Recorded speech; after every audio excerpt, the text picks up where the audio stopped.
দেশে গণতন্ত্রের যে অগ্রযাত্রা, একটা অবাধ সুষ্ঠু নির্বাচন এবং একটা শান্তিপূর্ণ সুষ্ঠু পরিবেশকে বিঘ্নিত করার জন্য তারা নীল নকশা অনুযায়ী কাজ করছে।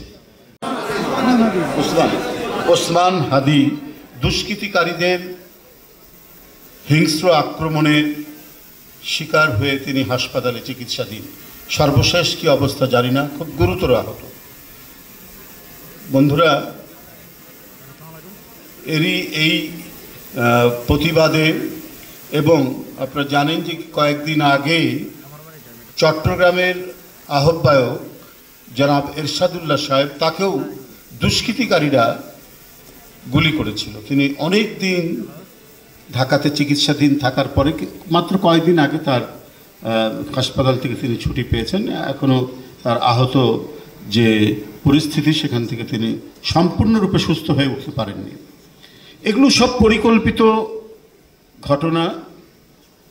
পরিকল্পিত ঘটনার অংশ। দুষ্কৃতিকারীরা তাদের যে মাস্টার প্ল্যান, সেই মাস্টার প্ল্যান অনুযায়ী তারা কাজ করছে।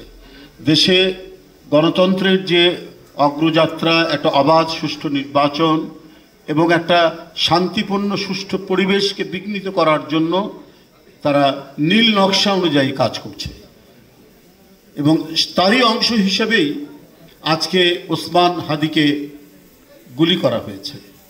সে এখন মৃত্যুর সাথে পাঞ্জা লড়ছে। এবং গত কিছুদিন আগে, 1-1.5 মাস আগে, এরশাদুল্লাহ সাহেব, তিনিও চট্টগ্রাম মহানগরীর আহ্বায়ক, তাকে গুলি করে আহত করা হয়েছিল। এইটার প্রতিবাদে ঢাকা সহ সারা বাংলাদেশে এই যে যারা দুষ্কৃতিকারীরা গুলি করছে, এরা কারা, এদেরকে খুঁজে বের করে, তদন্ত করে, খুঁজে বের করে দৃষ্টান্তমূলক শাস্তির দাবিতে বাংলাদেশ জাতীয়তাবাদী দল ঢাকা সহ সারা দেশে বিক্ষোভ মিছিল করবে। ঢাকা সহ সারা দেশে বিক্ষোভ মিছিল করবে। এই সমস্ত যারা দুষ্কৃতিকারীরা আছে তাদের তদন্ত করে খুঁজে বের করার জন্য এই দাবিতে সারা দেশে ঢাকা সহ তারা বিক্ষোভ মিছিল করবে। এই কর্মসূচিটি আমি আপনাদের সামনে এবং এখানে যারা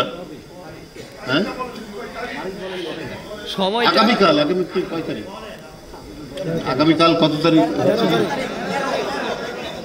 আগামীকাল 13 তারিখ, 13ই ডিসেম্বর, আগামীকাল 13ই ডিসেম্বরে সারা দেশে, ঢাকা সহ সারা দেশে বিএনপি এবং এর সকল অঙ্গ সংগঠনরাও থাকবে।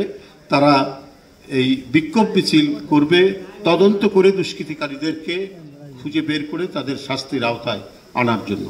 এটি আমি আপনাদের সামনে ঘোষণা করলাম। ধন্যবাদ।